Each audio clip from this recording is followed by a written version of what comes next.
बिस्मिल्लाहिर्रहमानिर्रहीम। अस्सलाम वालेकुम। मैं हूं मुदस्सिर शाही एडवोकेट और आप देख रहे हैं हमारा यूट्यूब चैनल लीगल इश्यूज़। आज हम बात करने जा रहे हैं कि एक कन्फ्यूजन होती है क्रिमिनल केसेस में कि पुलिस ने चालान जमा नहीं करवाया, पुलिस ने चालान जमा मुरतब कर लिया है।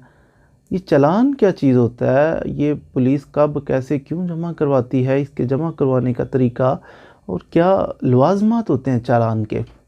जब भी कोई क्रिमिनल केस होता है तो उसमें चालान एक बहुत अहम डॉक्यूमेंट होता है जो कि पुलिस इन्वेस्टिगेशन करके अदालत में सबमिट करती है। तो इसके बारे में बात करेंगे। सबसे पहले अगर हम बात करें तो क्रिमिनल केस कहाँ से आगाज़ होता है। 154 CRPC के तहत FIR दर्ज होती है अगर कॉग्निजेबल केस हो। FIR दर्ज होने के बाद 156 में CRPC के तहत पुलिस का जो IO है, इन्वेस्टिगेटिंग ऑफिसर है, ये अपनी तफ्तीश का आगाज़ कर देता है। 161 की स्टेटमेंट गवाहान की लिखता है। फिर जनाब ये उसके बाद अपनी सारी इन्वेस्टिगेशन कंप्लीट करता है। सारी इन्वेस्टिगेशन कंप्लीट करने के बाद बाइंडिंग है इस पर कि ये 14 दिन के अंदर अंदर इन्वेस्टिगेट करते करते करते 14 दिन के अंदर इसको चाहिए कि ये फाइनल अपनी रिपोर्ट जो है सबमिट करवा दे अदालत में कि इसने क्या इन्वेस्टिगेट किया। इसे कहते हैं, चालान का लफ्ज़ CRPC में तो नहीं है, वहाँ है रिपोर्ट अंडर सेक्शन 173, 173 की रिपोर्ट, इसको कहते हैं चालान। अब ये क्या करता है, ये 173 की रिपोर्ट 14 दिन के अंदर अंदर अदालत में जमा करवा देता है। अगर 14 दिन में ना कंप्लीट कर सके, ग्रेस पीरियड इसको 3 दिन का मज़ीद टाइम दिया, 17 दिन के अंदर अंदर इसको चाहिए कि ज़रूर वो जमा करवा दे। अब चालान जमा करवाना है। चालान होता क्या, एक पेपर होता है जनाब। जैसे FIR का मैंने अर्ज़ किया था कि एक फॉर्मेट सा बना होता है, इसी तरह ये भी एक फॉर्मेट बना होता है जिसके अंदर FIR, उसकी नंबर, उसका डेट वगैरह लिखी होती है। और ये जो है ना, एक फॉर्म बना होता है, स्केच बना होता है, इसको परफॉर्मे के अंदर नंबर शुमार 7 खाने होते हैं इसके। पहला खाना, दूसरा, तीसरा, चौथा, पांचवा, छठा और 7वां। सबसे पहले खाने के अंदर नंबर 1 और लाइन लगी होती है। इस कॉलम के अंदर लिखते हैं नाम व पता मुस्तगीस। मुदई जो है, जिसने दावा, जिसने कोई केस रजिस्टर करवाया हुआ है, जिसके साथ जुल्म हुआ है, मुदई साहब जो हैं उनका नाम पता लिखा जाता है पहले खाने में। दूसरे खाने के अंदर लिखा जाता है मुल्ज़मान जो चालान ना किए गए। इस मुकदमे में मैं चालान जमा करवा रहा हूँ, लेकिन कुछ मुल्ज़मान ऐसे हैं जो चालान नहीं किए मैंने। मसलन वो कोई इश्तिहारी हो सकता है, बंदा उसने कुछ क्राइम किया और वो भाग गया, इश्तिहारी करार हो गया। अब वो इश्तिहारी बंदा, उसकी मैंने कुछ इन्वेस्टिगेट ही नहीं किया, तो मैं चालान उसको क्या करता। मैंने इसको चालान नहीं किया, इन्वेस्टिगेशन ही नहीं की इसके बारे में। क्यों? क्योंकि ये फरार हो गया था, इश्तिहारी।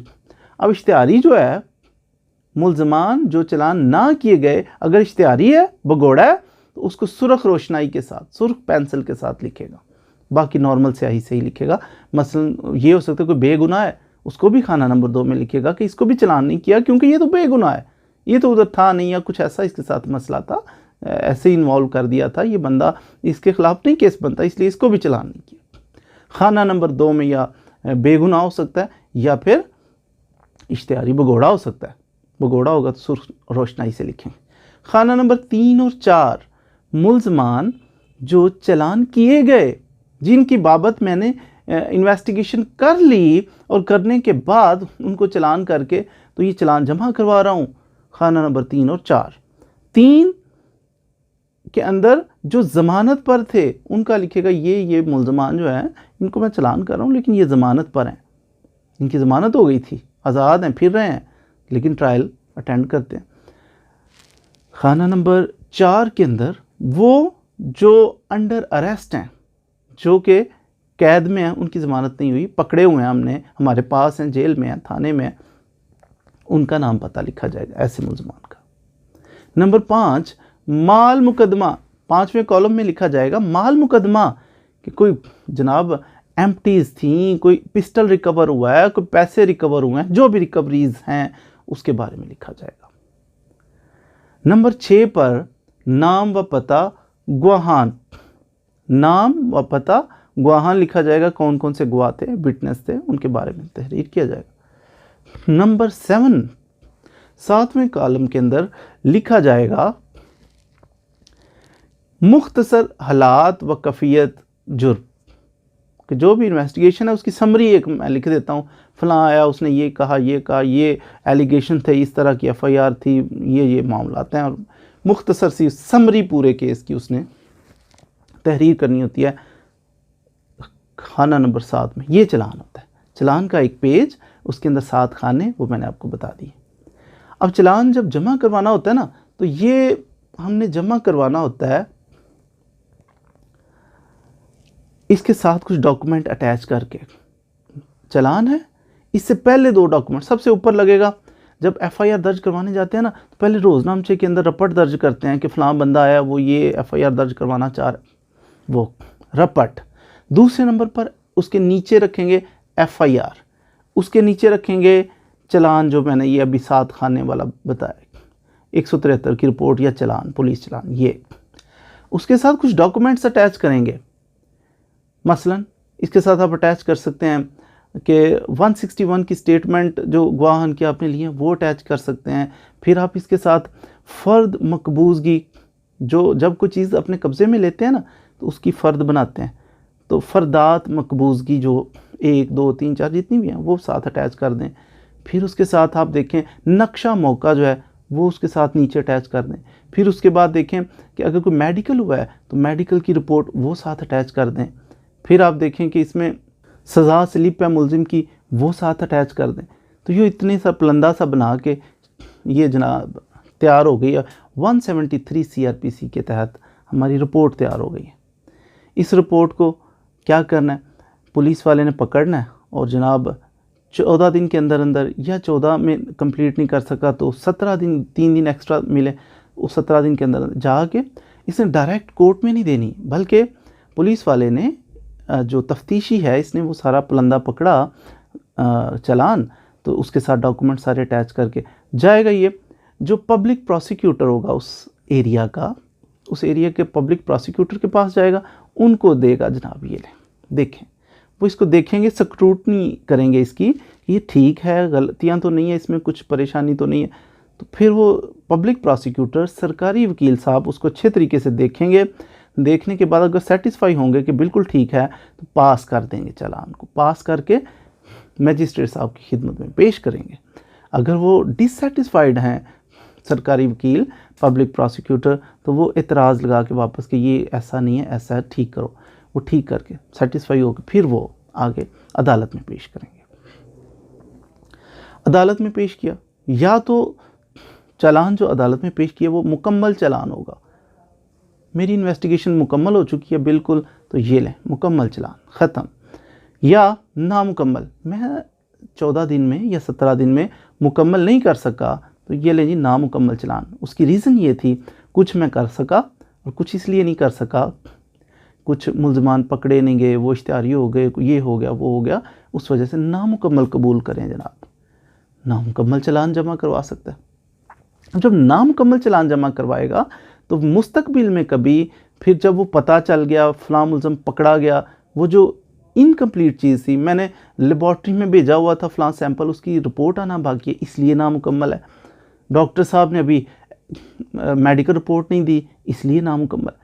जमा करवा देगा, और बाद में वो जो चीज़ें आती हैं या इन्वेस्टिगेशन फर्दर जो कर लेता है, फिर उसको जमा करवाएगा। ततीमा चालान भी आता है, ततीमा चालान, या फिर कहते हैं सप्लीमेंटल स्टेटमेंट, सप्लीमेंटल रिपोर्ट।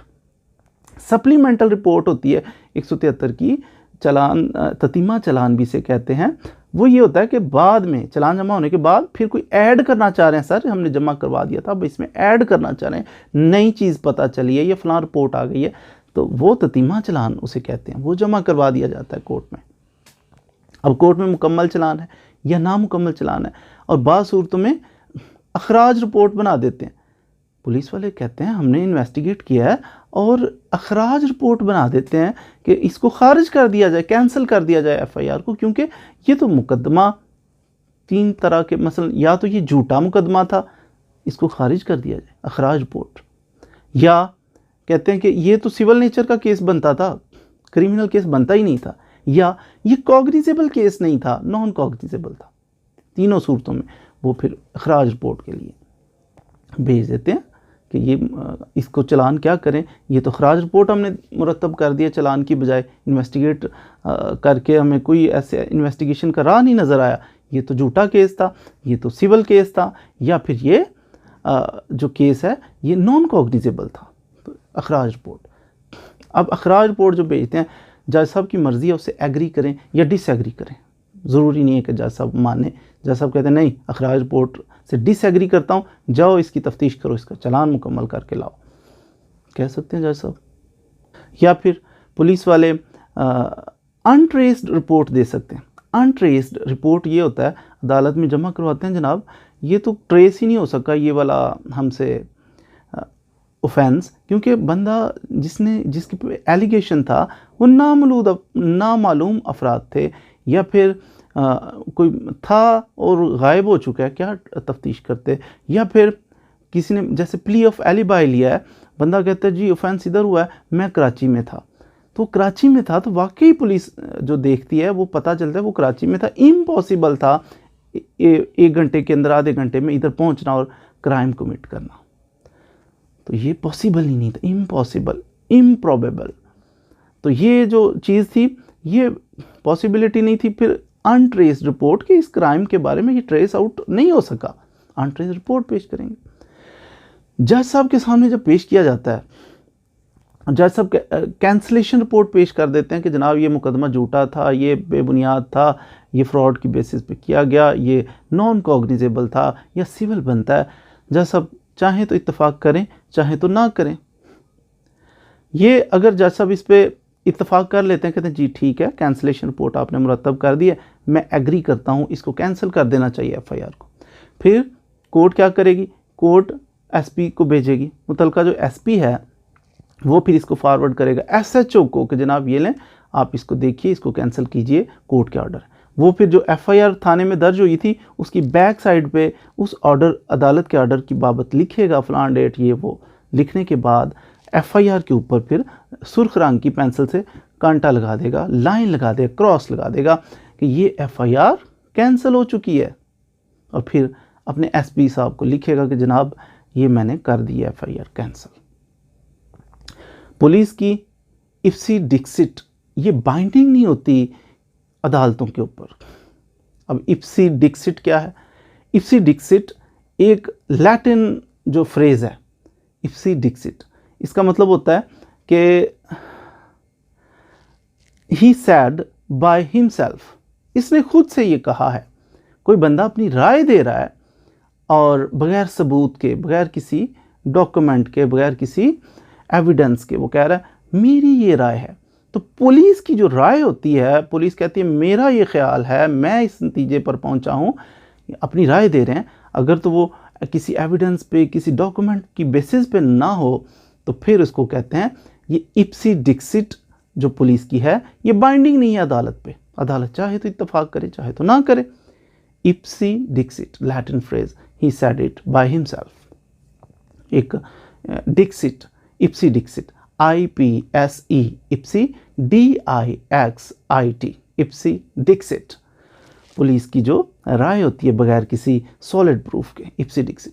एक फेमस एक्ट्रेस भी हैं इंडिया की, गालिबन उनका नाम है माधुरी डिक्सिट, वो वाला डिक्सिट नहीं है, ये इप्सी डिक्सिट लैटिन है, ये डिक्सिट का मतलब है इप्सी डिक्सिट का पुलिस की फाइंडिंग।